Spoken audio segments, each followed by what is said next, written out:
¿Estamos? Sí, perfecto. Bueno, hoy trajimos un poco organizado el concurso o el proyecto de una casa, que lo tuvimos que separar en etapas porque tiene su complejidad, todo lo que pasó. Nosotros sabemos que acá ustedes en el taller ya han tenido una introducción a este tema, porque entiendo que Alonso Cripa han mostrado su proyecto. Por eso quizá en la parte de explicarles de qué se trataba el concurso lo podemos hacer un poco más rápido, porque ya creo que lo conocen. Pero bueno, el concurso consistía en una primera etapa que era muy breve, que era volcar unas intenciones respecto a la vivienda industrializada y a las nuevas formas de habitar. Entonces, en esa primera etapa del concurso, que eran estas 3 hojitas que estoy mostrando, había como unas prefiguraciones, unas intenciones, en donde hablábamos de pensar la vivienda industrializada, de la cual creíamos que había muchísimo ya dicho en la historia de la arquitectura, pensarla como un sistema más que como una casa que se pudiese replicar ya conformada. Entonces nos preocupamos por pensar de qué manera podíamos hacer muchas casas en vez de una sola. Y acá aparecían esbozadas estas primeras intenciones donde se ven estos módulos o estos pedacitos de casa, y en donde nos imaginábamos que con este sistema lo que podíamos hacer era algo abierto y algo que nos dé la posibilidad de configurar muchas más casas. Entonces, después de esta primera etapa, que pasamos a la segunda, en donde pasaban creo que 15 proyectos de los 60, empezamos a detallar y a desarrollar todas las ideas de este concurso. Entonces empezamos a trabajar con un concepto de fragmentos o de desfragmentación, en donde nos empezamos a imaginar módulos que componían un sistema, como decía antes. Entonces eran una serie de módulos que nosotros los llamábamos fetas o slices, que eran como distintos módulos, algunos secos, algunos húmedos, y eran módulos con las funciones ya incorporadas. Pensábamos en un módulo cocina, en un módulo baño, en un módulo con ventana, en un módulo ciego, distintos tipos de módulos que los pudiésemos combinar para pensar diferentes cosas. Sí, agrego una cosita. Si bien Mariano y Ludmila el otro día lo contaron, creo que muy bien, el tema del concurso. Estas primeras etapas, la verdad que era un poco caminar con los ojos vendados, porque fue un concurso medio extraño. Daban como poca información, ¿viste? Te decían que tenías que pensar en nuevos modos de habitar y que la casa iba a tener cierto grado de industrialización, ¿no? Vuelvo un poco a la primera etapa que mostraba Gris. Y la verdad que era un desafío, porque uno sabía que era un concurso privado y que iba a haber muchos estudios de arquitectura compitiendo, incluso de afuera del país y demás, y nos tuvimos que un poco poner a leer, ¿no? Sobre muchas cosas, reflexionar justamente sobre lo que son los nuevos modos de habitar, o sea, qué significa un nuevo modo de habitar, qué significa, no sé, qué podemos aportar nosotros como generación, cómo entendemos la arquitectura, para qué nacemos la arquitectura. Entonces, esos primeros grafiquitos que salieron de la primera vuelta, que ellos pretendían, digo, el jurado pretendía que vos simplemente hagas un dibujo y cuentes como una memoria descriptiva, ¿no? Como narres un pequeño párrafo. Si volvés al anterior, Gris, nosotros lo que pensábamos en esa primera etapa, el anterior no, al primer grafiquito, que se puede ver un poco, de ahí un poco a este que está acá, lo que nos dimos cuenta es que, lo que pensábamos que no sé si hay nuevos modos de habitar, pero sí dejó de haber lo que un poco nos enseñaron en la facultad, ¿no? De esta cuestión de pensar en lo que muchas veces le decimos familia tipo. ¿no? ¿Qué es la familia tipo, ¿no? Me parece que ya es una palabra vieja, es una palabra que no suma, que no ayuda, y entender que en las ciudades, o incluso en situaciones más rurales, cada uno habita y vive según las condiciones geográficas, según las condiciones climáticas, según las condiciones de género, según las condiciones económicas. O sea, realmente hay muchas variables que determinan tu modo de habitar, y que esas variables son realmente múltiples, que no hay una forma de pensar una casa, que en todo caso es la subjetividad de las personas la que deberían amoldar la espacialidad que los pueda llegar a contener. Y ese es el trabajo del arquitecto, y eso creo que hace que nuestra disciplina sea súper potente. Entonces este grafiquito a mí me gusta porque ven que ni siquiera la forma de la casa tiene forma de casa, o sea, está de un lado, está del otro, está colgado, hay uno sentado en la pared, después en el techo, ¿no? Queríamos transmitir con esta idea de que no hay una forma de habitar, que no hay una forma de hacer una casa, y que en todo caso serán todos estos ensambles lo que permitan que cada uno la apropie como le parezca, con la familia que tenga, o con el grupo de amigos que tenga, o de amigas, o de novias, o de novios, o de novies. Entonces, pensábamos que cómo hacer un prototipo, que eso sí pasó la segunda etapa, Aguirre, si querés podés avanzar, cómo hacer un prototipo que pueda, dejemos un segundo la anterior, la de los fragmentos. Esta es la idea para mí más potente, que es la que intentamos pensar, que justamente se llama fragmentos, porque dijimos, ¿qué pasa si toda la maquinaria que tiene el habitar, ¿no? Lo que conocemos, como dormitorio, cocina, ventanas, puertas, techos, pisos, todo lo que conocemos que configura un habitar, o que nos enseñaron a que eso configura un habitar, ¿qué pasa si lo fragmentamos? ¿Qué pasa si lo explotamos? ¿Qué pasa si esa explotación también habla y da cuenta de la subjetividad de las personas? Por eso trajimos estas fotitos de un artista, que ahí está el nombre, no me acuerdo, que es Lisney Belt, creo, y que trabaja con esta cuestión de la fragmentación.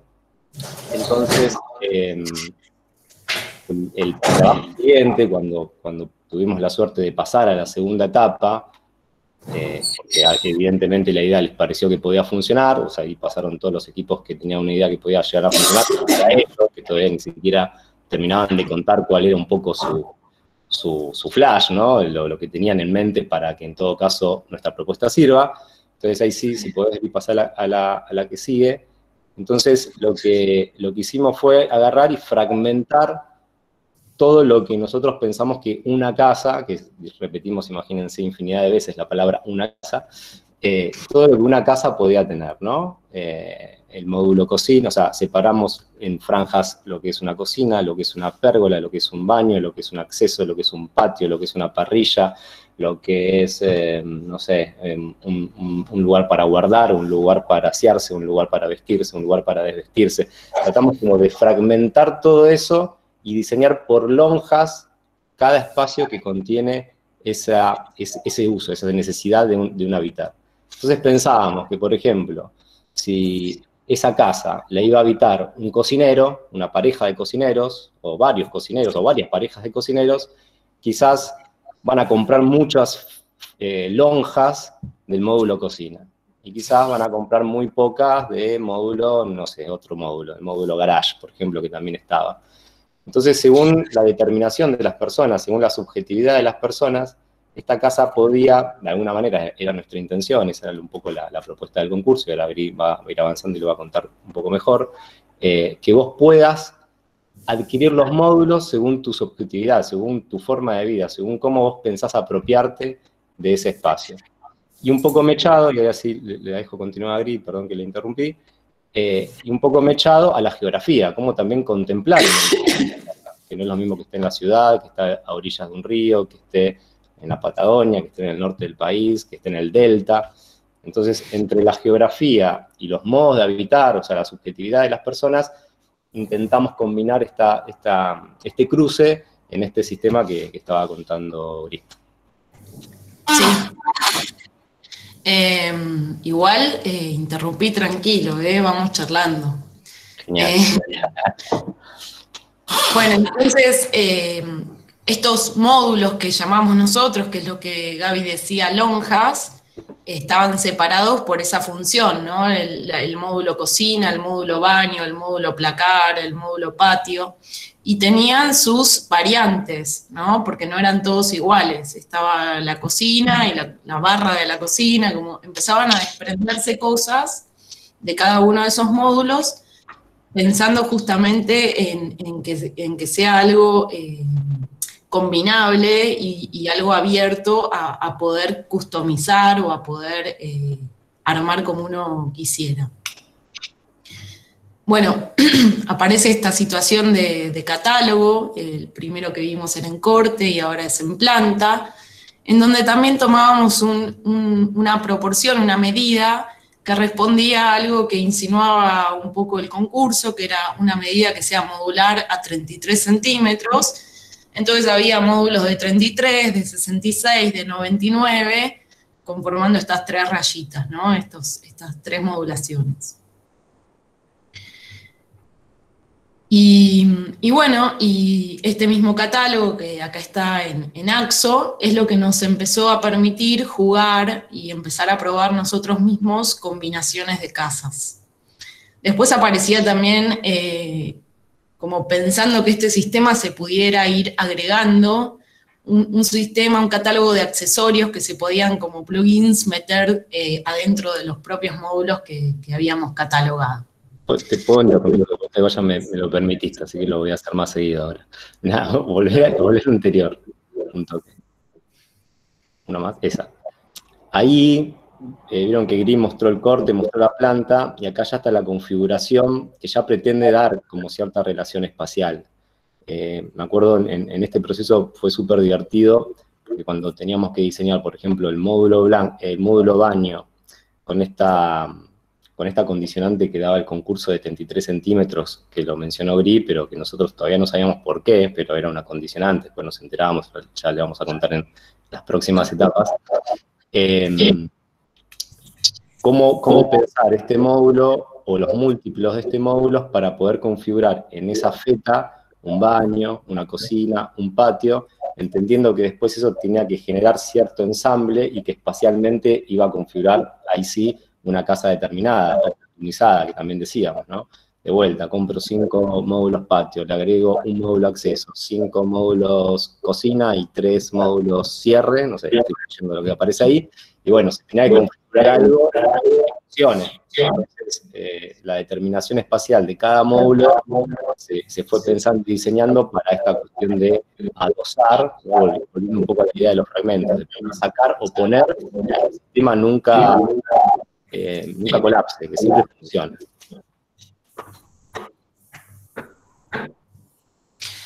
Sí. Y bueno, y pasando primero por esta parte en donde había que imaginar constructivamente este módulo, nosotros en un principio lo habíamos pensado todo en madera, en donde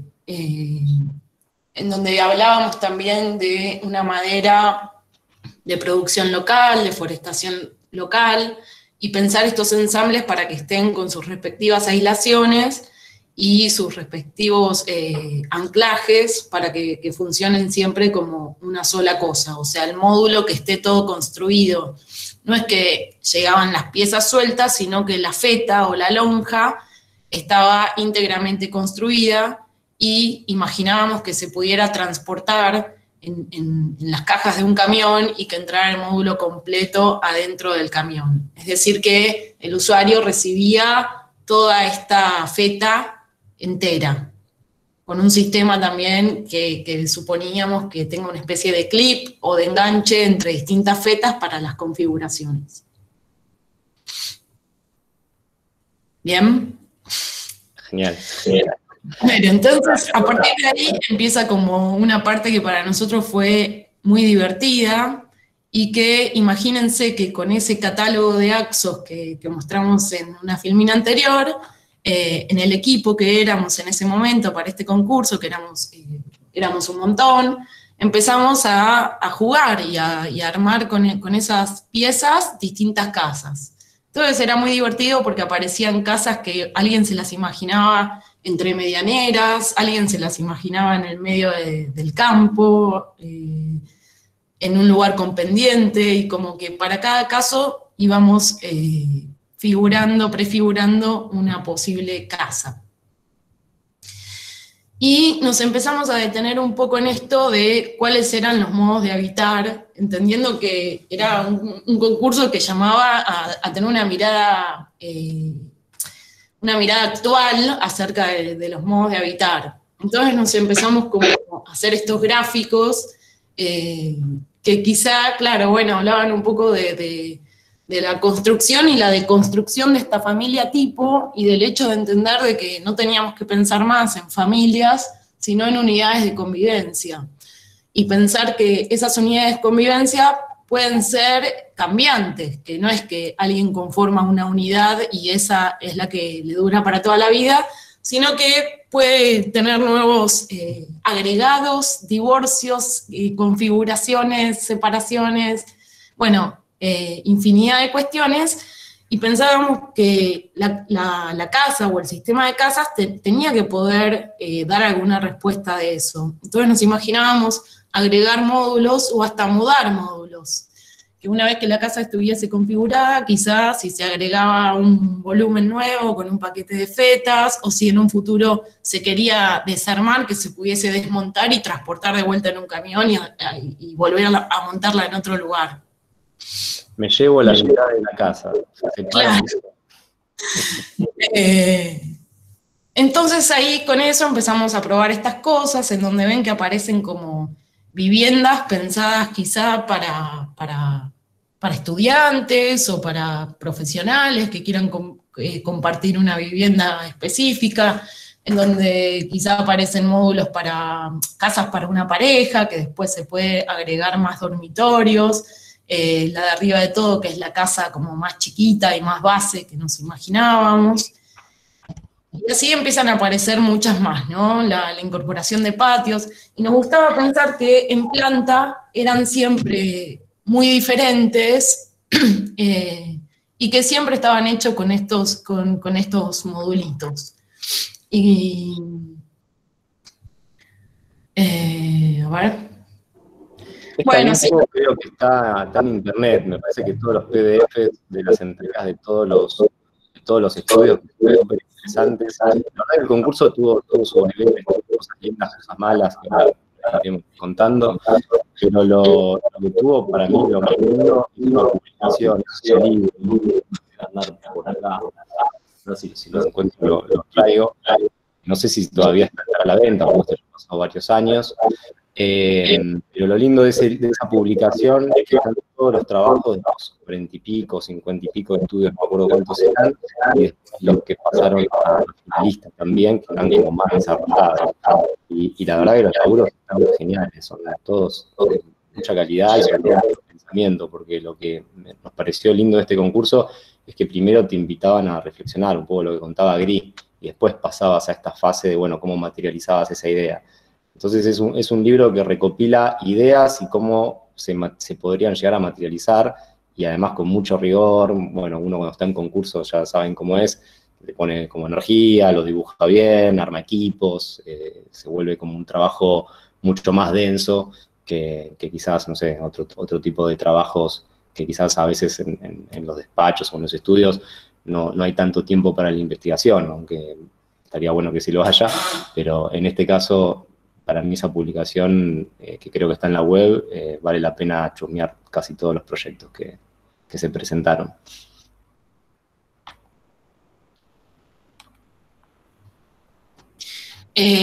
Creo que cuando no hablamos nos tenemos que ir apagando los mics. Bueno, y así como pensábamos en distintos usuarios para las casas, también pensábamos en distintas posibles implantaciones o lugares donde se pudiera situar, y en base a eso empezamos también a desarrollar estrategias climáticas en donde la tipología fuese entendiendo de qué manera responder climáticamente a cada región. Por eso aparece quizá, Aparece quizá esta situación que tiene un poco de culata Yobay, de dos casas separadas con un semicubierto, o aparece esta casita que es una casa elevada para el delta, o aparecen casas separadas para que corra más el viento, o casas más compactas, pensando que pudiesen estar en lugares urbanizados, en ciudades, y que pudiesen ser pensadas para ser entre medianeras. O casas súper compactas pensando en la nieve y en el frío. Entonces, para cada región se iban pensando estrategias que con estos mismos módulos de siempre, con las distintas configuraciones, pudiesen atender a esas problemáticas climáticas. Y con estas dos grandes variables, que eran los modos de habitar y el lugar donde estuviera implantada la casa, empezamos como a fantasear un poco, a flashear un poco, y nos imaginábamos que esto podía configurar un sistema de customización, en donde el usuario podía elegir, podía responder en dónde iba a estar, cómo iba a ser la tipología de los usuarios que iban a vivir, a qué se dedicaban, cuáles eran sus actividades, sus hobbies, y en base a eso también empezar a definir cuántos módulos podía comprar o quería comprar, y en base a eso, como imaginarnos una página en donde ibas eligiendo todas estas cosas y ibas configurando, cada uno iba configurando su propia casa. También nos habíamos emocionado bastante con todo esto y habíamos hecho una especie de juego en donde nos imaginábamos que te llegaba como una especie de valijita y podías jugar a configurar tu casa e implantarla en el terreno. Y bueno, nos parecía que esto del sistema abierto era como una posibilidad muy, muy grande que se abría. Pero, sin embargo, el concurso planteaba que te imagines un usuario concreto y te imagines un lugar concreto y puedas desarrollar bien una de las propuestas. Nosotros elegimos una casa entre los árboles, imaginándonos en un lugar cerca de la costa, en un lugar más de bosque, y bueno, y desarrollamos una vivienda que la verdad que no me la acuerdo perfectamente, pero sí, tenía un lugar de home office, un lugar de galería, un estar comedor y un dormitorio. Y bueno, que está desarrollada la casa, está desarrollado como las vistas de esta casa, lo que sucedía ahí adentro, lo que sucedía en el módulo baño, que es este que está acá, que tenía una especie de guardilla para poder subir, cómo eran los módulos semicubiertos o los módulos de galería, que materialmente eran como con una especie de pérgola o de celosía que los cubría para ser abiertos. Y después detallábamos, bueno, por ejemplo, esta casa prototípica que era para esta pareja que nos imaginábamos, se compone de esta cantidad de módulos, te tenés que comprar tantos del módulo 8, tantos del 7, acá te detallaba un poco todo eso, y con eso configurabas esta casa modelo. Y después lo que permitía también esta configuración con estos módulos y esta casa modelo era una especie de tapabilidad que ahora vamos a mostrar. Acá aparecían también los renders, en donde proponíamos como un sistema que tuviese estas tijeras o estas pérgolas que se pudiesen plegar, bueno, todo el sistema de ventanas, todo el sistema de cierre que se ve acá. Y acá en los interiores, en donde mostrábamos esto de la buhardilla que les contaba antes, estos interiores que son bastante simples, que se pensaron así, revestidos en madera por dentro. Y acá aparecía como esta situación, la del home office que veíamos antes en planta, la situación de descubierta o de pérgola de patio interno. Y bueno, y ahí se ve el desarrollo un poco de esta primera propuesta. Que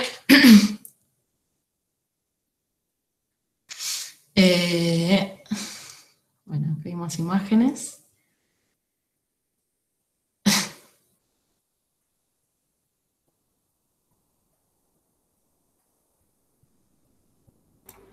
Estaba bueno en esas imágenes que se veía un poco el desarrollo tecnológico de la madera que contaba Gris, que nosotros un poco flasheábamos con que estas casas, si se iban a hacer en serie, que tengan un carácter, qué sé yo, sustentable, esa palabra está muy gastada, pero que se piense con una tecnología que tenga una huella de carbono o un impacto ambiental lo más o lo menos posible, ¿no? Porque si el promotor decía que se iban a hacer 1.000.000 de casas, bueno, todo un delirio fantástico que hubo detrás de todo esto.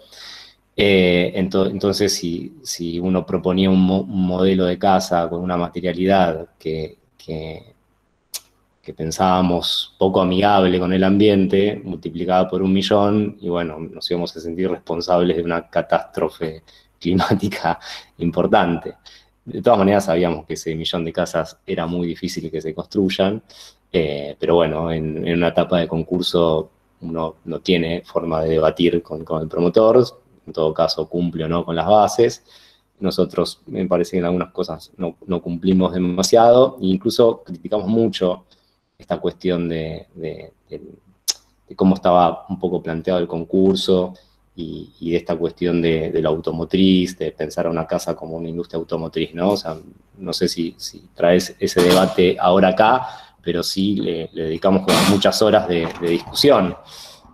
Si eso estaba bien, si estaba mal, ¿no? Una cosa es industrializar un elemento móvil, como puede ser un auto, una bicicleta, una motocicleta, y otra cosa es seriar un lugar donde uno habita, ¿no? Donde es su morada, donde se desarrolla como persona, donde tiene hijes o no, o lo que fuese. O sea, la verdad que fue una discusión muy grande y por eso siempre estábamos intentando como trasladar cierta forma de apropiación subjetiva a estas casas que en principio son seriadas, ¿no? Porque estaban tan planteadas de esta manera. No sé si se puede poner la foto anterior, que se veía un poco esa condición. Igual te estaba salvando un bache que habías dejado en... Gracias. Sí, no, me había agarrado un bache porque pensé que venía primero esta parte que era la etapa habilidad, que era algo que también planteaba el concurso, en donde para esta pareja prototípica que nos teníamos que imaginar, bueno, quizás si no tenían todo el dinero para empezar la casa, primero podían hacer este módulo, este núcleo básico del estar comedor y la habitación. Después podían en una segunda etapa agregar la galería y el espacio del escritorio. Después podían agregar todo este paquetito de acá, que eran como 2 dormitorios más. Y después, no me acuerdo, aparecía el garage y todo este solado exterior como una última etapa con este modulito que se ve acá, que era como un quincho con una parrilla. Igual, Gaby, bastante prototípico, bastante familia tipo lo que habíamos planteado acá, ¿no? No, pero ellos te tiraban como una historia de una familia que tenían un perro, que a él le gustaba escuchar discos de vinilo, no sé si seguramente Lu y Mariano lo habrán contado, y vos tenías que llevar a tu prototipo a esa familia, por eso, claro, esto es re prototípico, ¿no? Parece una familia del cuento de Heidi, qué sé yo, malísimo, pero era un parte del concurso presentar esa casa. Igual, ojo con Heidi, que estaba re deconstruida Heidi, vivía con el abuelo, trancu. Tenés Bien. razón, no voy a usar más ese ejemplo. Bueno, y esta misma etapabilidad que contábamos, acá aparece como en volumen y muestra toda esta secuencia.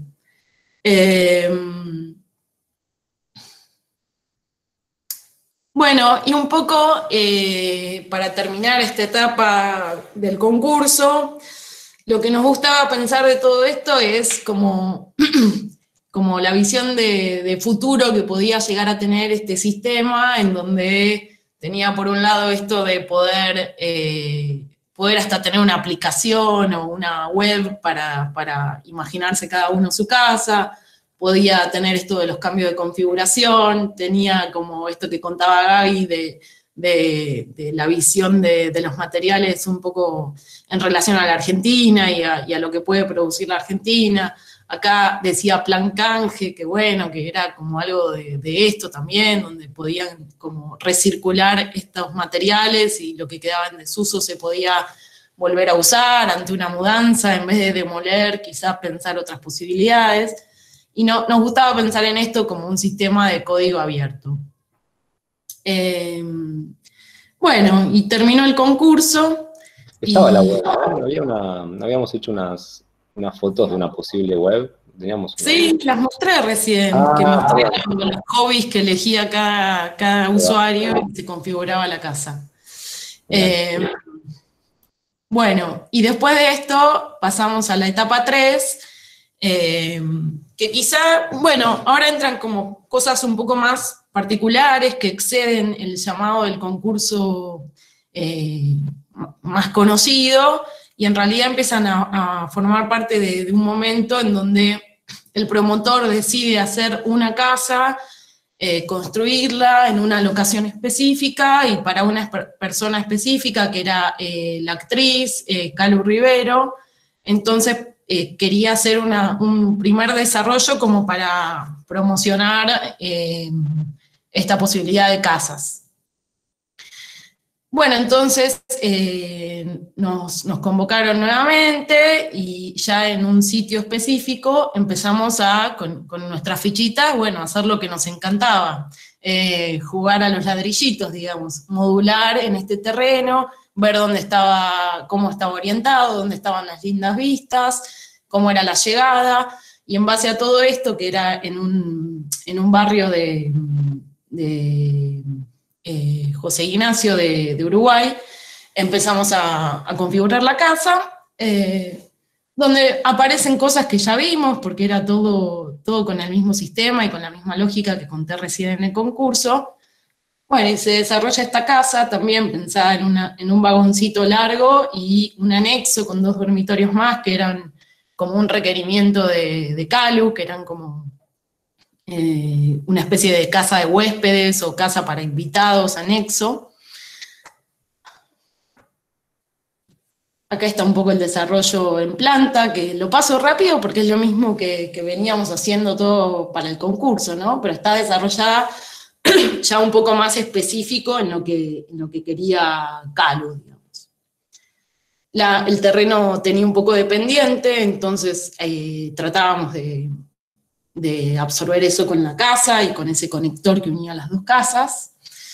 Y después de eso lo empezaron a construir, y nosotros, claro, en esta etapa no teníamos ninguna relación con la construcción, más que haber entregado toda la documentación correspondiente para que ellos la puedan construir, y ellos tenían un equipo que estaban desarrollando una fábrica y un sistema en donde ellos decidían un poco los materiales y las maneras en las que iban a decidir construir esta casa. Ahí pasó algo que por ahí está bueno contarlo. Un poco le adelantamos que el proceso fue un poco largo, fue en varias etapas, y que hubo ciertas controversias. De vuelta, ¿no? Esta mega empresa que armó un mega concurso o le dio mucha prensa y qué sé yo, y que las bases no eran muy claras, los premios eran muy escuetos económicamente, no había pasado por la Sociedad Central de Arquitectos, no sé, tenía como, hubo cierto revuelo un poco de si estaba bien o estaba mal el concurso, en fin, y un poco pasó lo que un poco suponíamos. Seguramente hablábamos con Mariano, con Ludmila en ese momento, con los chicos de Monobloc, o sea, había varios estudios que estaban concursando, y nada, uno hace las cosas y se presta a un concurso cuando está convencido de que lo que ese concurso promociona está bien, ¿no? No sé, si uno va a hacer una escuela en la ciudad, bueno, todos tenemos muchas ganas de anotarnos en ese concurso y demás, pero bueno, hay otros concursos que no. Y este era poco claro. De hecho, cuando uno iba pasando de fases, sobre todo nosotros, que fue curioso porque llegamos a la última, nos enteramos que después la fábrica era de PVC, ahí se ve esa textura negra que ven en la casa, era de PVC, y de repente no era una tecnología que nosotros considerábamos no sé si la palabra es posible, pero adecuada, esa es la palabra, ¿no? Miren el terreno que tienen ahí en Uruguay, con todos esos pinos ahí atrás, la verdad un lugar muy, muy lindo, y de repente estar construyendo una casa de PVC no parecía lo más inteligente, o por lo menos lo más dentro de nuestro pensamiento interno como estudio. Pero nosotros acá, en este caso, ya no teníamos como nada que ver. Habíamos ganado el concurso, nos habían dado ese escueto premio económico, y no nos llamaron más, básicamente, a nosotros ni a nadie. Y ellos se pusieron a ver si podían hacer los prototipos de los 5 estudios que habían ganado. Y otra casualidad que hubo en el medio, porque ahí la foto que está contando Griselda, por ejemplo, nosotros las íbamos viendo en Instagram, o sea, las íbamos como descubriendo a medida que iba pasando, y no teníamos ningún tipo de contacto ni injerencia incluso, lo cual también estaba un poco mal, ¿no? Porque uno cuando proyecta, qué sé yo, la obra es importante, porque también podés terminar de testear algunas cosas, de comprobarlas, de corregirlas, o sea, lo sentís un poco tuyo. Y en este caso no pasaba eso. Y además la tecnología que finalmente era la que tenían, que nunca nos la habían dicho, era un material que considerábamos poco adecuado, sobre todo para este lugar. Y la casualidad que les contaba es que ahí está Calu Rivero, que está justo con el promotor de todo este concurso, no sé si está también mandarlo tan al frente, son ellos dos. Espero que nadie de esa empresa esté conectado en este momento. Él le dice a ella, ya que los tenemos en pantalla, yo les cuento la posta, chicos y chicas, le dice, elegite como ella había sido una especie de cara de este evento. Embajadora. Claro, le decían embajador y qué sé yo, todo marketing, ¿no? Había una empresa muy grande de marketing, de hecho, atrás de todo esto. Entonces ella lo ponía en sus redes y decía, me estoy haciendo una casa industrializada, súper cool, súper barata, súper rápida, qué sé yo. Y el dueño de la fábrica, que está ahí en pantalla, le dice a ella, Calu, le dice, elegite de los 5 ganadores, la que más te guste, que la hacemos en un terreno en Uruguay, que él mismo creo que le dio por ser la embajadora. Así que a ella le fue mucho mejor que a todos los estudios, imagínense, es la que más ganó de todos. Entonces, eligí la nuestra, nosotros no sabíamos de hecho eso tampoco, y en un momento, medio cuando ya habían empezado un poco la obra, se comunican a esta empresa con nosotros, hola, ¿qué tal? Somos de tal empresa, bueno, qué bueno todo, nos ponemos de vuelta en contacto si quieren venir a la fábrica, qué sé yo, porque Calu eligió la casa de ustedes y tenemos algunos problemas técnicos, dijeron. Y sí, obvio que vas a tener varios problemas técnicos, primero, porque nuestra casa nunca fue de PVC, era de madera, teníamos pensado ciertas tecnologías, bueno, ahí se ven los módulos de PVC, y tuvieron que hacer una adaptación, pero demencial, la verdad, muy, muy loco, muy a contranatura de todo el pensamiento que nosotros habíamos querido tener en el concurso, ¿no? O sea, un poco que representa cómo pensamos nosotros los materiales, cómo pensamos nosotros las diferentes gremios y saberes que tiene cada lugar. No sé, en el caso de Uruguay justamente tiene como una política con la madera muy fuerte, tiene forestaciones certificadas, exportan madera, bueno, tienen las papeleras, que también trajo bastante, hizo mucho ruido con Argentina por una cuestión de contaminación. O sea, hay atrás de cada material toda una trazabilidad de cosas que a nosotros por lo menos nos gusta estar pendiente de eso y ver cómo incorporarlas al know-how del estudio, o sea, cómo nosotros podemos tomar de esos datos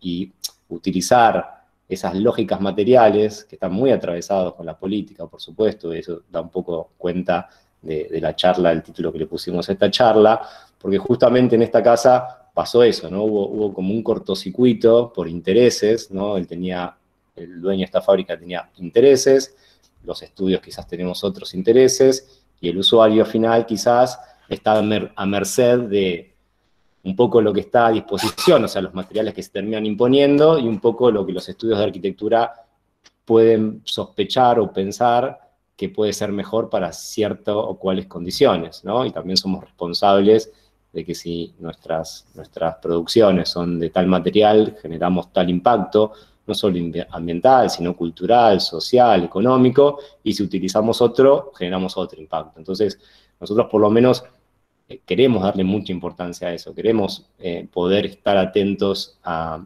esos materiales que elegimos, a esos materiales que usamos, y en todo caso, toda la economía que representa una obra cómo se va a distribuir, ¿no? Si va a ir para una fábrica de Canadá, como era esta, que era un sistema canadiense, o si va a quedar en economías locales. El carpintero da la vuelta a este terreno, la madera que plantó un tipo a 10 kilómetros, los clavos que se compraron en la ferretería a otros kilómetros, bueno, etcétera, etcétera, ¿no? Entonces, para nosotros eso es algo importante, es una postura que tenemos un poco como estudio, que de hecho estamos desarrollando, estamos investigando, no es que tenemos una postura 100% tomada, pero sí es parte de las preocupaciones de nuestro día a día.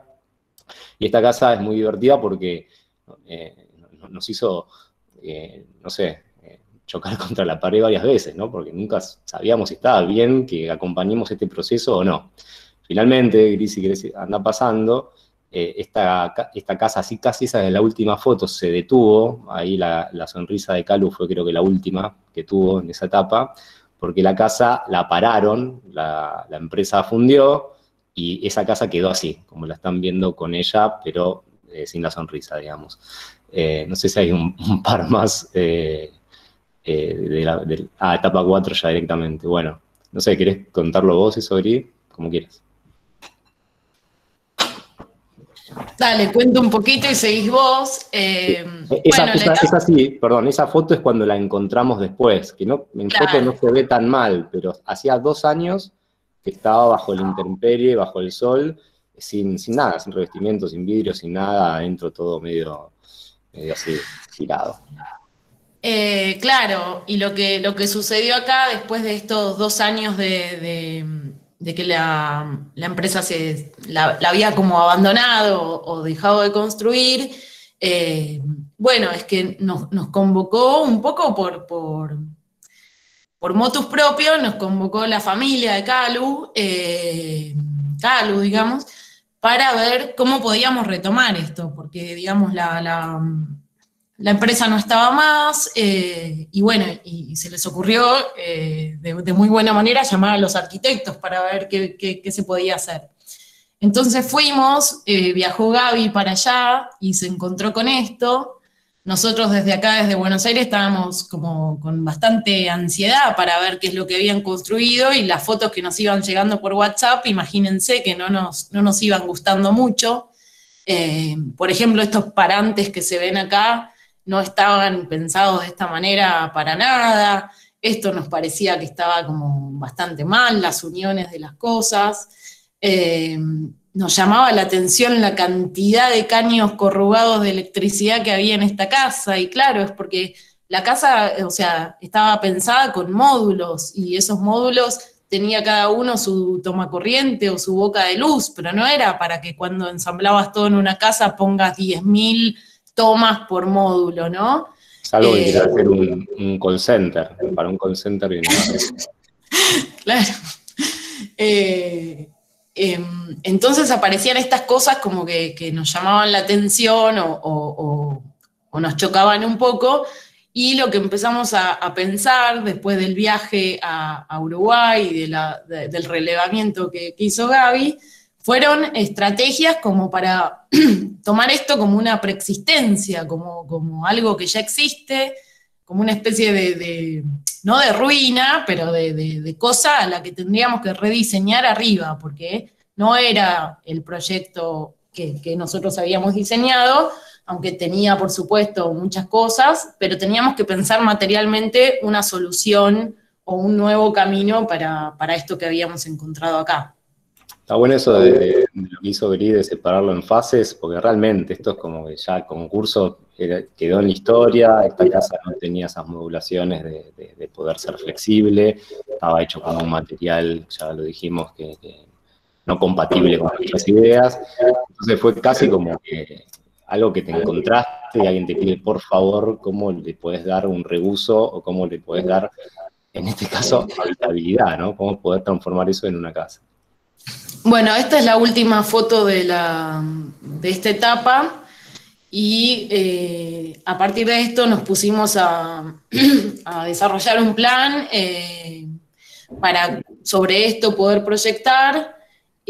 No tengo mucha documentación, pero pasamos a esta situación, que es como la casa, no digo terminada porque tampoco está terminada. Este PowerPoint continuará, porque hicimos como una fase haciendo que esa casa se vuelva habitable, poder cerrarla, poder revestirla, poder incorporar todos los herramientas que no tenía, poder pensar estas plataformas exteriores, poder pensar todos los espacios, pero digamos, la casa no está terminada 100%, sino que está en esta etapa que está muy buena porque es habitable y ya la usaron 2 veranos, la disfrutaron mucho, pero... ¿Podrías poner la foto anterior? ¿Está? No, sí, no, porque la casa casi está terminada, ¿no? No es que no está terminada por ahí, por una cuestión presupuestaria y demás, y estos vaivenes que tuvieron con la empresa, quizás no es el camino más lindo de contar o más feliz para alguien que tiene un anhelo de hacerse una casa, pero en definitiva tampoco salió tan mal, ¿no? Porque imagínense que tienen un terreno que bueno, ya contamos que fue casi regalado y la mitad de la construcción también. Pero estuvo muy bueno, esto un poco también lo contaba Griselda y lo que contábamos de cómo volver sobre algunos intereses del estudio, de entender lo material, de entender la implicancia que tiene, de entender que la elección de un material no es una cuestión estética y de lindo o feo, me gusta o no me gusta, sino que realmente atraviesa toda una lógica social, económica, cultural, ya lo repetimos, que en cada encargo a nosotros nos gusta mucho encararlos por ese lado, ¿no? Entender qué posibilidades hay, entender que no hay casas baratas ni caras, sino en todo caso hay un presupuesto y a través de ese presupuesto hay una estrategia y que esa estrategia implica de vuelta, ¿no? Pensar en situaciones de cercanía. Cuando digo situaciones de cercanía, digo que está a disposición cerca, con qué lógicas operar, y uno también se vuelve cierto... una especie de gestor de todo eso, no solo el trabajo para nosotros, ¿no? Es un flash que nosotros quizás tenemos, no termina en el diseño ni en la construcción, sino que justamente es la gestión de estos actores culturales y sociales, es donde a nosotros le ponemos un poco el ojo y nos interesa, indagamos y discutimos acá mucho en el estudio. Y esta casa tiene esa parte también linda de encontrarnos con una tecnología y ver cómo readaptar y ver de vuelta, aparte como fue en Uruguay, un país que si bien está muy cerca y seguramente muchos conocemos o tuvimos la suerte de viajar, bueno, tiene sus propias lógicas, tiene sus propias políticas, tiene su propia ideología y su propia cultura, su propio folclore. Y haber viajado ahí estuvo buenísimo, viajamos un par de veces y lo que hicimos fue eso, es meternos un poco en el sitio, entender dónde estábamos, averiguamos sobre estas políticas forestales que tiene Uruguay, que son muy fuertes, de muchos años. O sea, Uruguay tiene algo que un poco podríamos envidiarles, que es que ciertas conductas políticas se mantienen por muchos años, no tienen estos remolinos, estas piruetas en el aire, de que cambian los signos políticos y de repente es todo al revés que el anterior, y el anterior es una mierda, y el nuevo signo político está buenísimo, y después de vuelta, bueno, y bla. Ellos, si bien también tienen diferentes partidos, ahora, de hecho, está, ¿cómo se llama el presidente de Uruguay ahora, que es más de derecha? Lacalle Pou. Lacalle Pou, ahí va. Si bien hubo un giro ahí ideológico, pero de vuelta estas políticas de extractivismo, de economías regionales, de distribución de esas riquezas y demás, son un poco más estables. Tampoco hay que idealizarlo, pero parecerían ser un poco más estables. Y en ese sentido, la industria maderera es muy fuerte. Nos metimos un poco atrás de todo eso y conseguimos esta madera, como que es de la zona, como ven, luce muy bien y es bastante económica, porque justamente el país está trabajando con esta política. No es que estamos trayendo algo porque nos parece lindo, hay que traerlo en un barco y nos sale un montón de dinero y demás, sino que todo lo contrario, activa toda una cuestión regional, de economías regionales, que lo hace más propicio, porque además después tenés el oficio carpintero, que de repente lo sabe usar muy bien, entonces los detalles que de alguna manera salen del estudio, que en este caso del otro lado de la orilla, se interpretan muy bien allá, saben saben interpretarlos, tienen las herramientas necesarias para hacer algunos encuentros un poco más osados que quizás en otros lados. No sé, nosotros acá en Buenos Aires usamos también mucho hormigón porque hay un oficio carpintero de hormigón de encofrado que viene de comunidades paraguayas que traen ahí un saber muy importante, entonces en otras obras lo usamos de otra manera. Bueno, y acá hicimos todo ese research, esa búsqueda, y finalmente pudimos readaptar esa tecnología de PVC, dejarla medio como aislación, quedó dentro del sándwich, y de adentro y de afuera revestido de madera, con estas nuevas carpinterías que fueron un poco tomando el lugar de esos vanos que habían quedado en esa ruina que contaba Gris. Entonces, finalmente se armó un poco esos vagoncitos que vienen de parte del concurso. Mira, si puedes pasar a la próxima, Gris. Eso por suerte lo respetaron, el proyecto original es ese, ¿no? Son 2 vagones con un conector. Yo les pedimos súper disculpas porque todavía no está fotografiada esta casa, estas son fotos medio de los que íbamos cada tanto ahí o ellos nos mandaban, así que son fotos medias como caseras.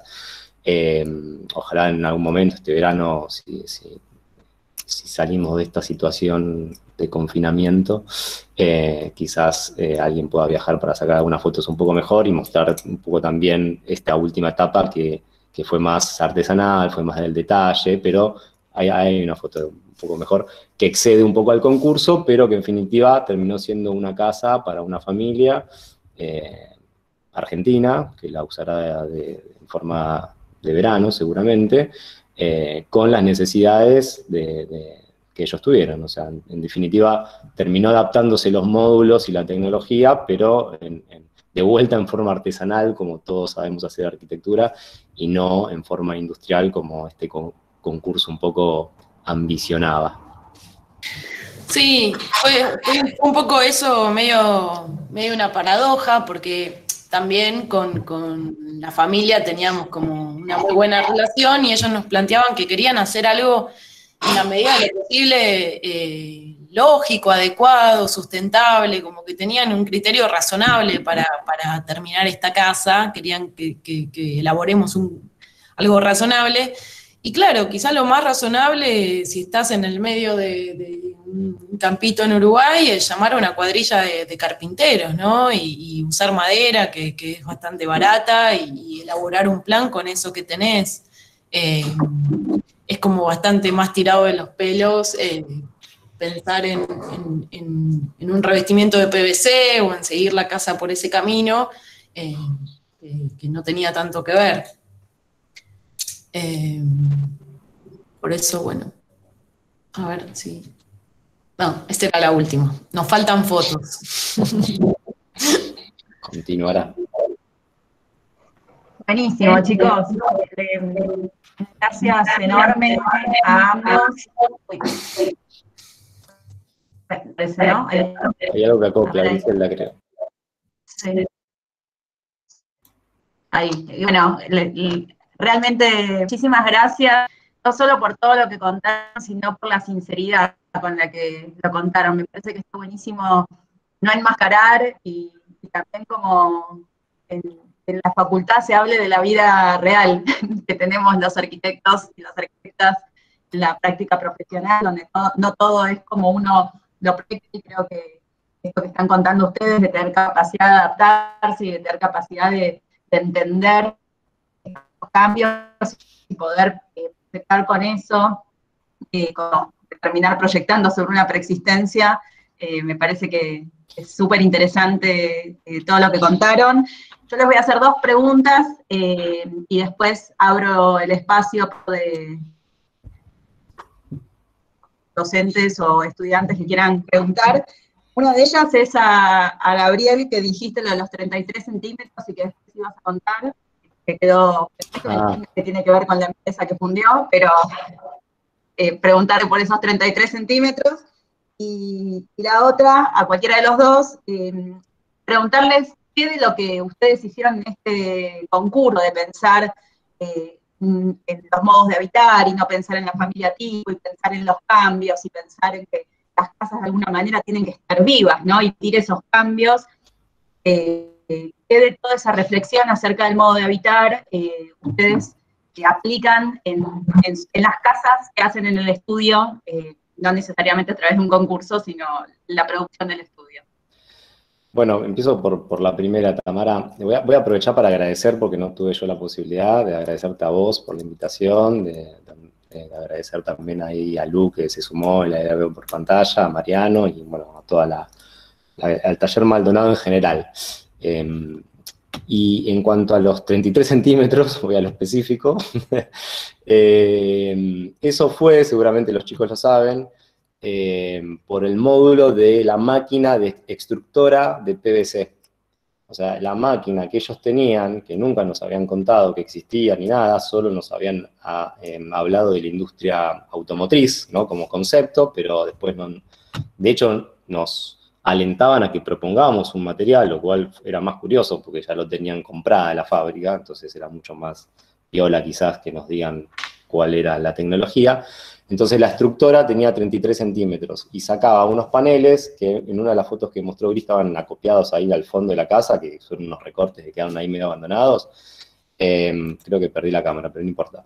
Entonces era un sándwich de 33 centímetros que a través de un sistema de encastre tipo machimbre, vos podías ir poniendo uno al lado del otro. De hecho, en una de las fotos que mostraba Gris, se ven todos los modulitos de 33 centímetros uno al lado del otro, y son los mismos que usaron también para hacer la cercha. O sea, vieron que la casa, bueno, tiene la típica forma de casa infantil, con la cerchita.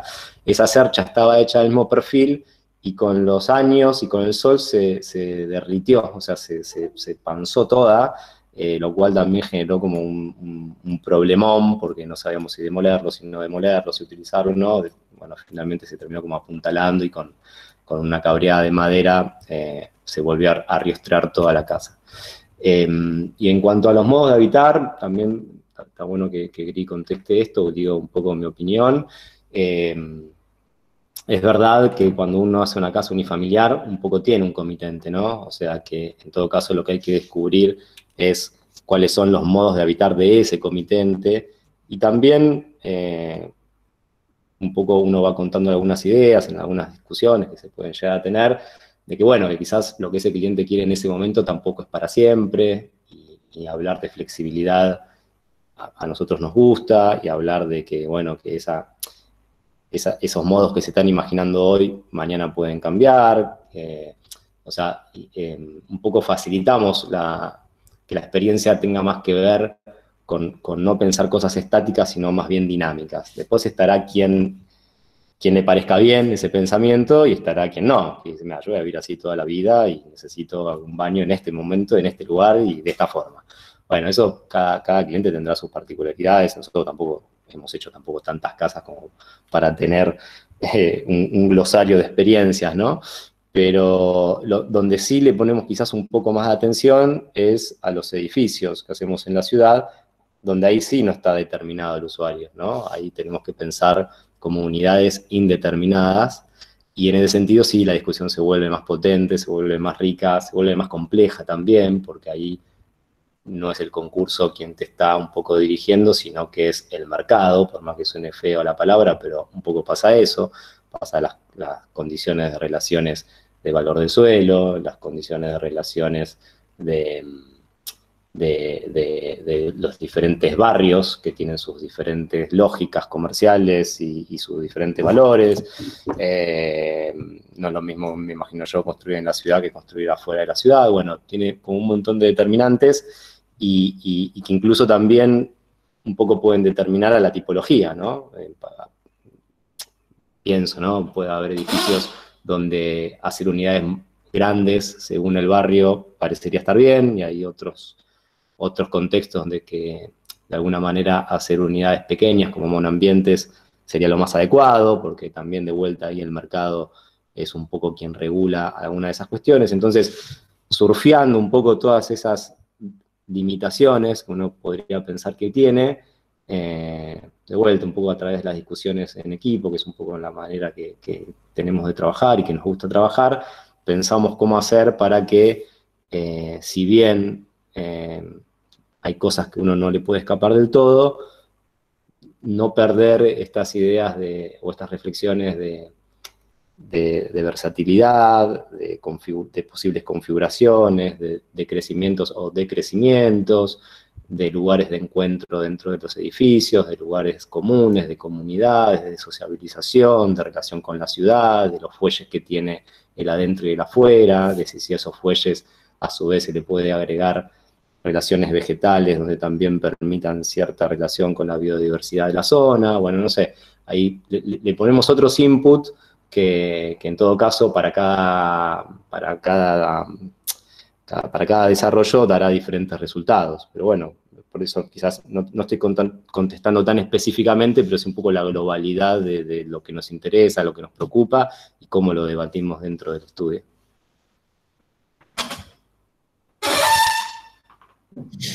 Sí, un poco es eso. Quizá no tengo mucho más para agregar, pero es quizá pensar en el usuario y en lo que le pueda pasar al usuario. Entonces, desde el principio nos gusta esto de poder armar como catálogos de configuraciones que quizá varían muy poco. Estamos desarrollando ahora un proyecto en donde lo que varía es quizá un mueble divisor y nos copamos con ese mueble divisor y en cómo puede convertir esto en escritorio o esto en placar, y son como cosas pequeñas pero que reconfiguran constantemente la forma de usar ese departamento en este caso. Y eso está bueno, qué sé yo pienso también en esta situación que estamos todos más en nuestras casas, tener la posibilidad de hacer variaciones que puedan responder a una intención o una necesidad corta, a tener que montarte un escritorio por un tiempo porque hay una pandemia o porque te quebraste una pierna, andás a ver, te puede permitir usar tu casa de una manera más personalizada.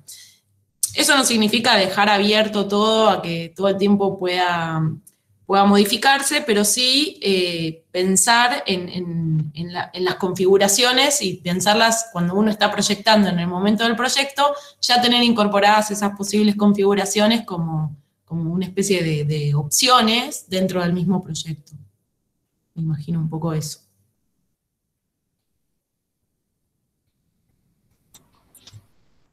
Chicos, buenísimo. Tamara, nosotros estamos súper abiertos a las preguntas de los alumnos, o sea, súper bienvenidas, tampoco le queremos robar horas de su cursada porque sé que esto continúa, pero recontra bienvenidas cualquier tipo de pregunta que surja, de la charla, de lo que fuese. Chicos, buenísima la charla. Sin duda el proyecto de ustedes fue el mejor, digo, y está muy bien que la única casa que se haya construido, ese plan de 1 millón, haya sido la de ustedes. De 1 millón a 1. Con lo cual, nada, cuando contaban un poco toda la experiencia me hacía acordar de cuestiones como más anecdóticas del concurso. Me acordaba del inicio de ese llamado a 60 estudios que en un momento nos pusimos a conversar entre los que nos conocíamos y estuvimos pensando hasta boicotearlo, hasta directamente hablar entre todos y decir esto está mal. Fuimos a comer, ¿no? Nos juntamos entre 10, sabíamos que había como 40 o 50 que podíamos tener como cierta conexión. Bueno, hicimos desayunos, nos levantábamos temprano para hablar de esto, hicimos hasta desayunos, nos levantábamos temprano para hablar de esto. Tal cual, digo. Y faltando creo que 3, 4 días dijimos, bueno, lo hacemos, ¿no? Digo, la primera etapa fue un poco así, fue como estuvimos hasta el final decidiendo si lo íbamos a hacer o si no lo hacíamos, por todo lo que estaba mal de las bases y por todo lo poco propicio para la figura del arquitecto que tenía el concurso, eso que ustedes en forma un poco de anécdota decían, bueno, la que más ganó en todo esto fue Calu. Hubo una lista de todos los que ganaron, los últimos deben haber sido ustedes, digo, que fueron los que más sostuvieron el entusiasmo hasta el final. Pero nada, un poco era un comentario, era realmente el trabajo que ustedes hicieron estaba sobredimensionado sobre lo que pedía el concurso y que tenía que ver con justamente el optimismo que tienen ustedes cuando encaran un trabajo. Recuerdo que cuando terminó la entrega nos juntamos para mostrarnos entre nosotros, no sé, estábamos 4, 5, 6 estudios, y cuando mostraron a ustedes lo que habían presentado, fue como unánime, tipo, van a ganar ustedes, no hay duda, o sea, era claro, porque le habían dedicado 3 meses a la segunda etapa, mientras que, no sé, nosotros habíamos dedicado 1 semana, creo, a lo sumo, porque seguíamos con nada, siempre teníamos como una idea de que estaba mal, de que no estaba muy claro para qué se estaba haciendo lo que se estaba haciendo, ¿no? Pero bueno, en concreto, una pregunta, o en realidad hay algo interesante en el camino, que es como el camino de la industrialización hasta el camino de lo artesanal, que fue el final, ¿no? La etapa 4 es como desandar como todo ese camino, como desarmar todo lo que pretendía el concurso y llevarlo hacia un camino casi opuesto, hacia cómo volver eso, un poco lo decían ustedes, cómo casi observarlo como un objeto ajeno y volverlo una nueva reconstrucción, pero ahora en forma artesanal. Digo, hay algo ahí que decían que es como esta cuestión del industrial, que no necesariamente tiene que estar mal lo industrial, ¿no? Quizás lo que estuvo mal fue como todo el planteo tecnológico, que sea un misterio, porque eso seguramente hubiera generado algún tipo de condición, claro, para que el concurso sea más productivo en todo caso, ¿no? Que se vuelva a una forma de pensar los problemas de una forma mucho más integral que esto que le sucedió, que lo llamaban para decir no sabemos cómo hacerlo, porque ustedes lo habían pensado con otro material, ¿no? Con lo cual hay algo ahí de toda la experiencia que contaron que es muy interesante como recorrido, y que quizás estaría bien aclarar que no necesariamente lo industrial es lo negativo, o lo artesanal es lo suficientemente bueno. Lo que tiene que haber es como consistencia en el proceso, ¿no? Para que esas cosas realmente funcionen. Sí, totalmente. Y me parece que son 2 estrategias posibles, y en todo caso lo que siempre hay que consensuar es lo adecuado de una estrategia. A que sería que esa casa, que lo que pasó ahí no fue adecuado, a tal punto que no se terminó. Que suele pasar con todas las ideas no adecuadas, ¿no? Cuando uno encara, me parece a mí, es una forma de pensar, de algunas ideas que no están siendo muy adecuadas, y bueno, quizás ver el final feliz de eso es más difícil. Y en todo caso, como dice Mariano, no es que lo industrial esté mal, pero sí en todo caso tenemos que pensarlo para quiénes, para dónde, si nuestra latitud resiste a estas megas plataformas que pretenden generar 1 millón de viviendas en un año, o lo que fuese, ¿no? O sea, parece que, de vuelta, me parece que lo político, y no en términos de partido, lo digo en términos de concepto de organización social, cómo nos podemos organizar de tal manera para entender qué procesos son mejores a la hora de hacer casas, a la hora de hacer automóviles, a la hora de hacer muebles. O sea, siempre hay un proceso político atrás que posibilita ciertos desarrollos, ¿no? Si uno estudia la industria automotriz, que creo que a todos los estudios nos pasó pasar por eso, ¿no, Mariano? De meterse un poco, de ver de qué va la cosa, ¿no? Del Forte hasta el último, no sé, modelo de ahora. Bueno, sin duda hubo un proceso político, pero estoy hablando de esferas políticas importantes, casi como estrategias globales, ¿no? Para producir ciertas maquinarias y nuevas necesidades a una sociedad que en todo caso después va a consumir esos productos. O sea, tiene que cerrar por muchos lados. No es algo tan, no sé, tan liviano para simplemente pensar y lanzarlo. Me parece que comprende muchos más actores, y que nuestro rol como arquitectos es por lo menos visualizarlos, esos actores, es tenerlos en cuenta, porque ahí nos permite elaborar una mejor estrategia a la hora de tener que llevar a la materialidad una idea espacial o una idea arquitectónica.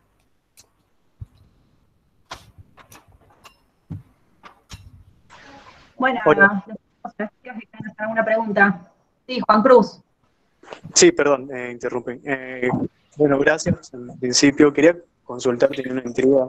¿Estaban al tanto de como de esta posibilidad cuando participaron del concurso, la posibilidad de que la concreción de la obra no se les vuelva como totalmente ajena. Comentaron, me parece curioso, que sigan la construcción por Instagram, ¿no? Casi.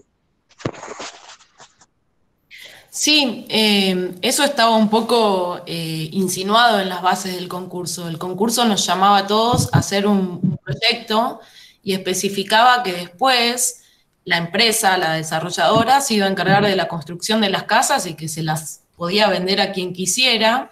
De hecho, firmabas una especie de cesión de derechos,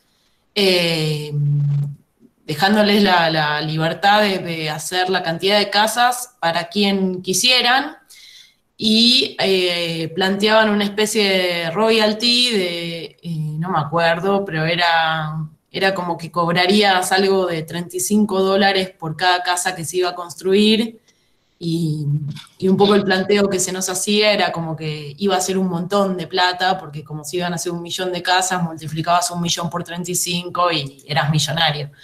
Pero estaba insinuado eso desde el principio. No se volvieron millonarios. Sí. Estamos haciendo edificios en Dubái ahora, con esa plata que hemos ganado.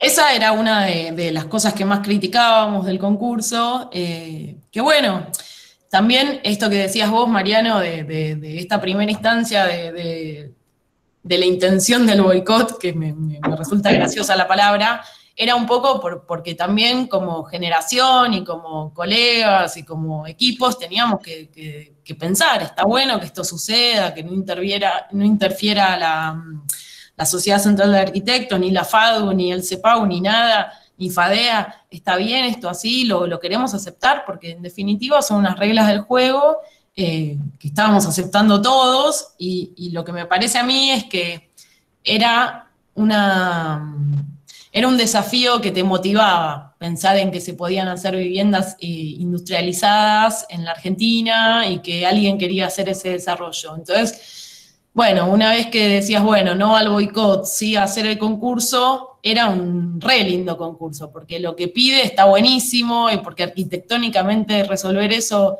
estaba buenísimo como desafío, y hacerlo a nosotros nos gustó mucho y nos divirtió mucho, y esto que decías vos, Marian, y es verdad, en un momento nos recontraemocionamos y estábamos todos haciendo casitas, estábamos muy, muy motivados.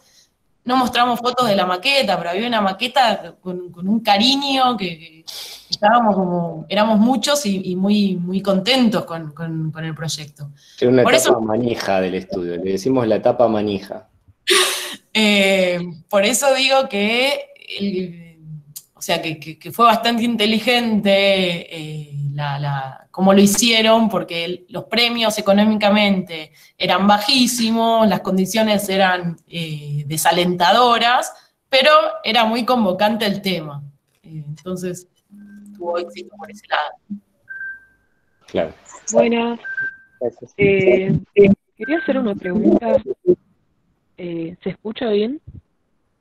Sí. No sé, ustedes como profesionales, ¿qué piensan? Nosotros, yo soy de A1, recién empezando algo. ¿Cuál es el límite que a ustedes les parece de este tipo de proposiciones, ¿no? De concursos. Hace un par de días se dio una situación de, no sé qué era, si era un concurso de diseño gráfico, pero básicamente le damos este tema, hacen afiches y el mejor afiche gana y te pagamos. Como esta cosa de trabajo no pago, ¿no? Para ustedes, ¿cuál es el límite en relación a la carrera de ustedes? No, está buena la pregunta, porque nosotros que estamos dentro del mundillo del diseño, si se quiere, ¿no? De hecho, nuestra universidad o el pabellón 3 de Ciudad Universitaria reúne prácticamente todas las esferas del diseño, y estamos ahí un poco todos estudiando juntos. Está un poco bastardeado en general el diseño, ¿no? Pero para mí tiene como una doble vara. Primero, socialmente hablando, o sea, cuánto valor social se le da al diseño, cuánto logramos nosotros como diseñadores o como arquitectos que nuestro saber o nuestra disciplina tenga valor en la sociedad, ¿no? Cuando decíamos hace un rato lo de los edificios, pongo un ejemplo que a veces suelo poner. Vos tenés en una cuadra, en cualquier cuadra de la ciudad de Buenos Aires o donde sea, un edificio diseñado por unos arquitectos que cada uno imagine que valore mucho, o que admire mucho, que le guste mucho su trabajo, y al lado de ese edificio uno genérico, que casi a veces que ni arquitecto hay detrás, ¿no? Hay un grupo de gente, desarrollador, que compró la firma o le pagó 2 mangos al primo, qué sé yo, y hizo un edificio que tiene baranditas, tiene balconcitos y se terminó el asunto. Es muy probable que si los 2 edificios tienen departamentos de 2 ambientes, ponele, con el mismo metraje, es muy probable que valgan lo mismo. Es muy probable que por el mercado, por lo que fuese, no tenga valor que uno esté diseñado por unos arquitectos con un montón de detalles, con un montón de horas de estudio, con un montón de cosas. Y no pasa en otras industrias, vuelvo a la automotriz, no pasa eso con los autos. Uno sabe muy bien que si compra un auto de esos tranquilos, salen baratos, y si uno compra de esos súper lujosos, salen caros. Y la diferencia entre los dos, más allá de unas relaciones tecnológicas, por supuesto, pero fíjense que lo que determina el marketing en eso es el diseño. Uno está diseñado de una manera y otro está diseñado de otra. Y uno rápidamente, por más que no conozca ni de materiales ni de motores, sabe cuál es el caro y cuál es el barato. Y uno lo sabe por el diseño. Porque ahí el marketing, sobre todo, me parece a mí, hizo muy bien el trabajo y de alguna manera educó socialmente que si algo tiene mucho diseño en la industria automotriz, eso tiene que salir mucho más caro, ni siquiera poco más caro, muchísimo más caro que el otro auto que también tiene 4 ruedas, tiene un motor, tiene un volante, tiene lo mismo que el otro, pero tiene otro diseño. Entonces creo que por un lado era eso, ¿no? El trabajo que quizás tenemos que hacer como para que, porque me parece que es un trabajo nuestro, como entender que tiene mucho valor las cosas que tienen diseño, en arquitectura sobre todo, y que eso tiene que valorarse. Y si eso se valora, me parece que se puede, como una cadena social, ¿no? Eso puede ir bajando a otras esferas y de repente si alguien necesita algo, va a saber, va a pensar o va a creer que llamando a un buen profesional, en el diseño gráfico, en el diseño industrial, como arquitectos, como lo que fuese, sabe que si llama a alguien que lo hace bien, ese producto va a estar mejor, o esa casa, o ese edificio, o esa escuela, o lo que fuese. Entonces me parece que es un trabajo que tiene que venir de los dos lados, un poco de nosotros, de hacernos valorar nuestro trabajo, y un poco también de pensar de qué manera se puede comunicar esto socialmente, que también puede haber una estrategia detrás, para que en todo caso también haya una demanda de buenos diseñadores. Y después está todo lo especulativo. Se acopla, Gris, cuando abrís el micrófono, no sé por qué.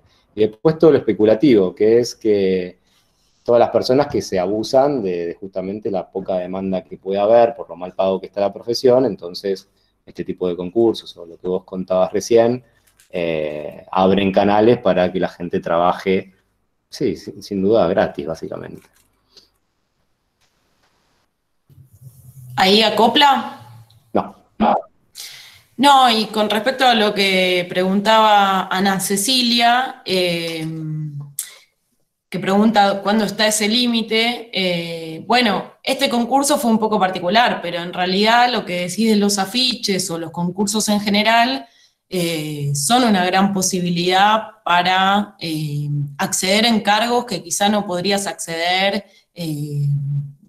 sin el concurso, digamos. Eso, bueno, acá Mariano tiene mucha experiencia en eso también, digamos.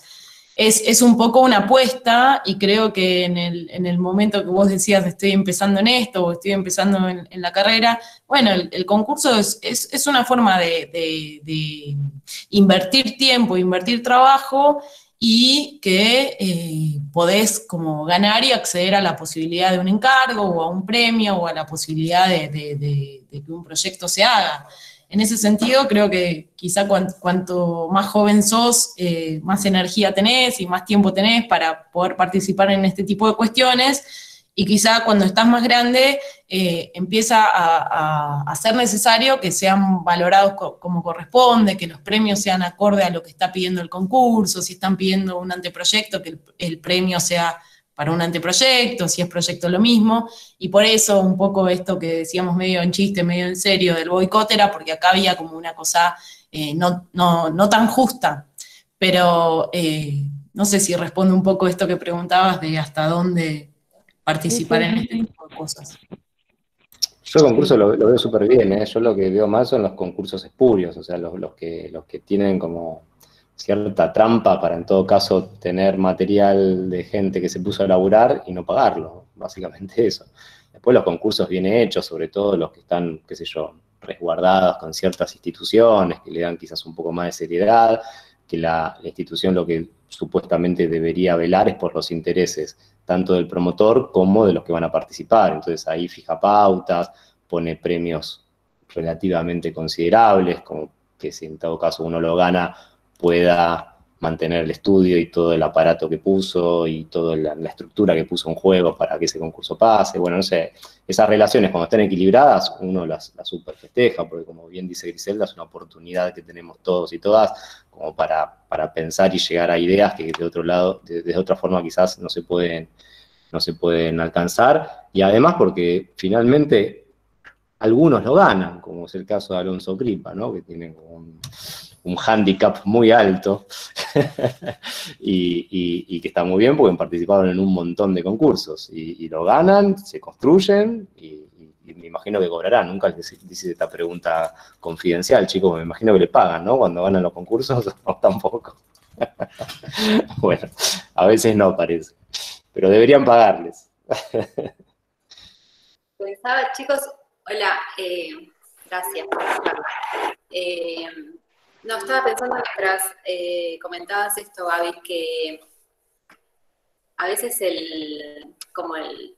lo que agregamos los arquitectos, además de pensar en el diseño como un problema de agregarle un valor solamente como de lujo, no sé cómo ponerle una palabra, que estamos formateados como para resolver problemas, ¿no? Como para juntar cosas de clases muy distintas y sacar algo de eso, ¿no? Es como parte de nuestro entrenamiento.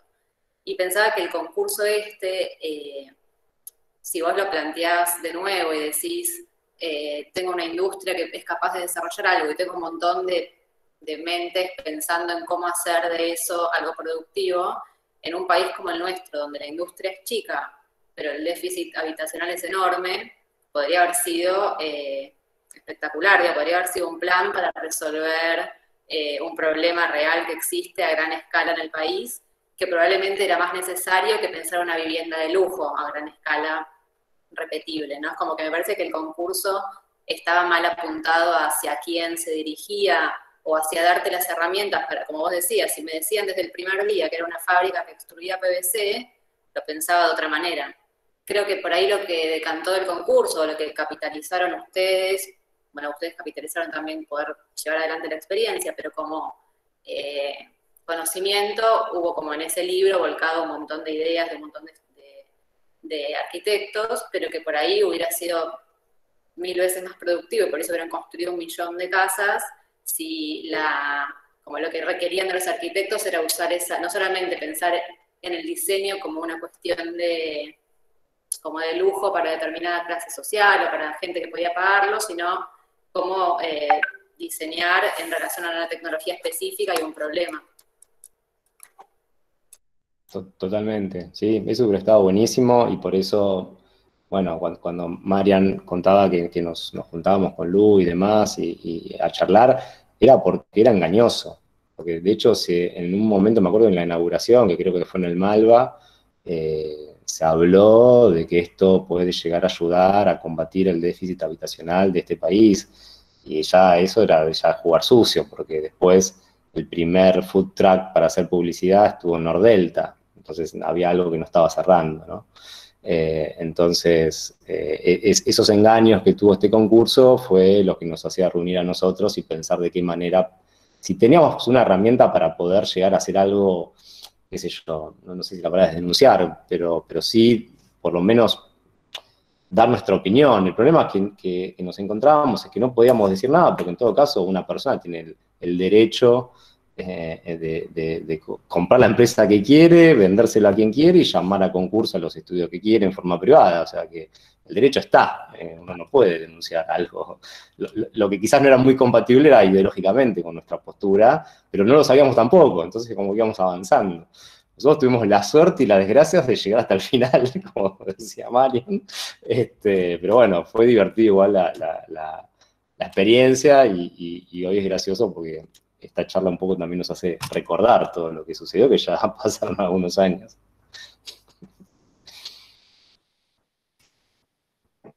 ¿Alguien más? ¿Alguna pregunta?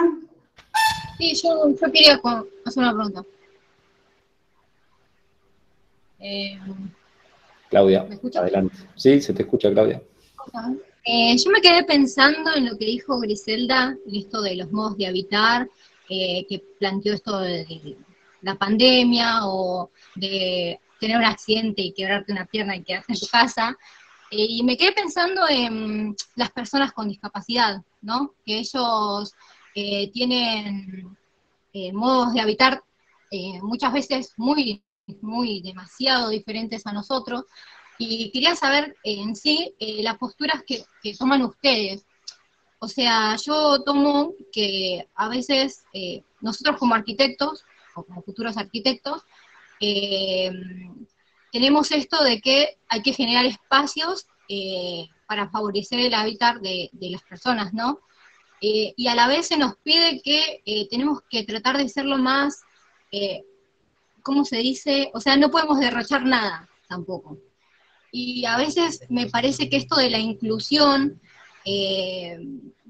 generando espacios más grandes, o baños para discapacitados, o en obras más públicas,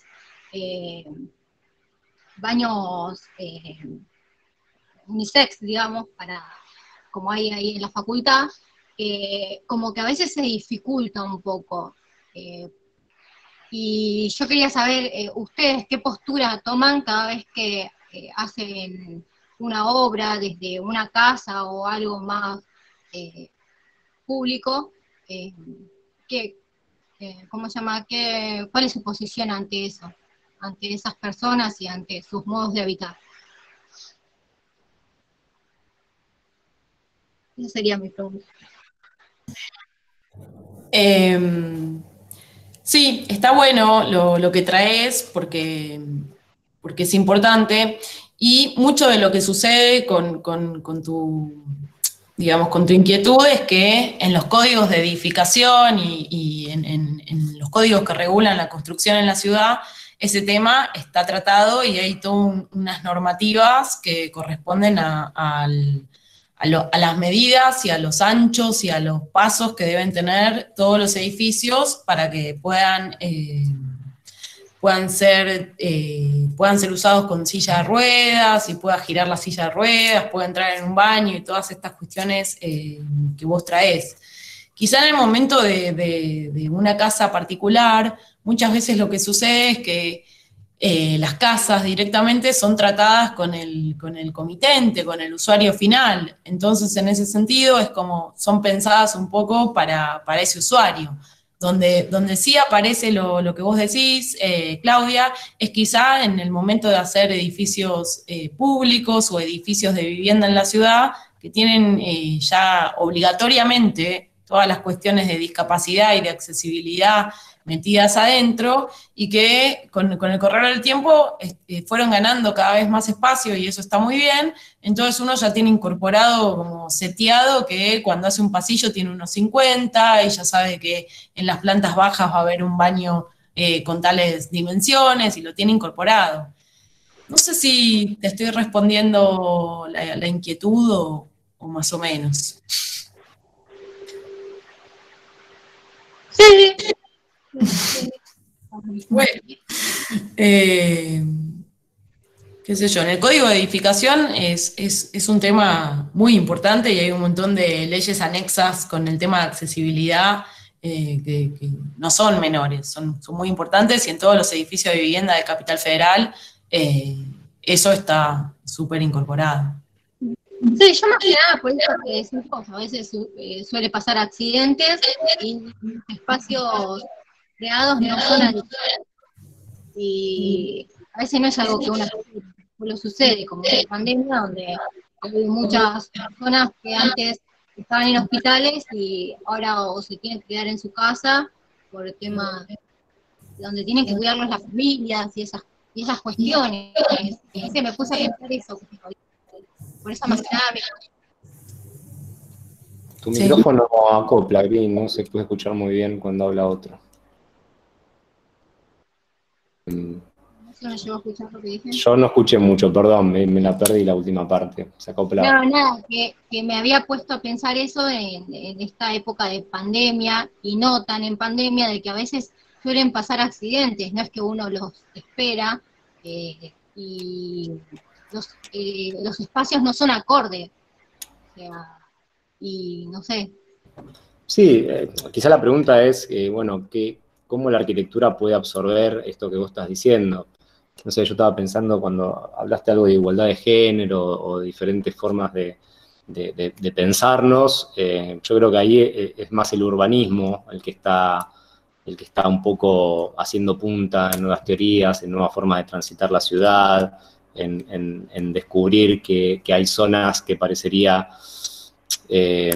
más discriminatorias, ¿no? Donde de repente la mujer tiene un rol y el hombre tiene otro, entonces que de vuelta, que la configuración de la ciudad no es ingenua a esto que vos planteás, y que hay como cierto poder patriarcal pensando las ciudades de una manera y no de otras, y creo que ahí el urbanismo, por lo menos lo que yo vengo leyendo, está mucho más embebido de repensar un montón de cosas que de vuelta atraviesan más a la ciudad. No sé cuánto a un edificio o algo más particular como puede ser una casa. Pero bueno, en todo caso, después, si quieren, pasamos a algunos textos que hablan un poco más de esto, porque es algo que se está trabajando en los últimos años, ¿no? Empezó a haber como muchas corrientes, muchas colectivas y muchos grupos de gente que está trabajando con urbanismo de género, y que para mí es una transformación o nuevas hipótesis súper potentes, súper transformadoras. Muchas gracias. De nada.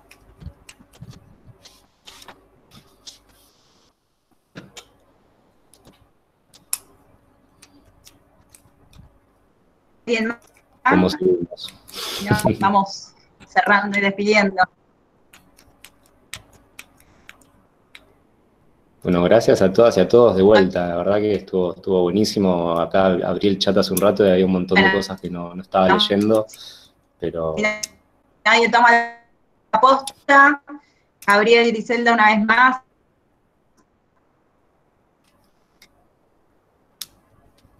Perdimos a Tamara, no soy el único. Yo tengo miedo de hablar porque acopla, pero gracias por la invitación, y estuvo buenísima la charla y amena, y está buenísimo que después de la charla se armen estas conversaciones. Total, de vuelta, gracias por la invitación. Lindo el espacio, lindo el taller. El taller es el primer año, ¿no? Que también arranca. Así que estamos en talleres nuevos en la facultad, lo cual es algo, no sé, muy motivador, muy movilizante, muy esperanzador en algún punto, y que nos podamos hacer cruces entre nosotros en estos talleres, no sé, por lo menos a mí me genera alegría. Así que de vuelta, gracias. Sí, iba a decir exactamente eso. Pienso que haber empezado en esta situación de la pandemia y de la virtualidad nos permitió establecer un escenario bastante horizontal y de colaboración y de compartir, que lo celebro, que me parece que está buenísimo, que es muy constructivo para todos y todas, así que gracias por ser parte de eso. Gracias a ustedes. Nos vemos pronto. Muchas gracias. Bueno. Nos vemos. Gracias. Chau chicos, chau chicas. Hasta luego.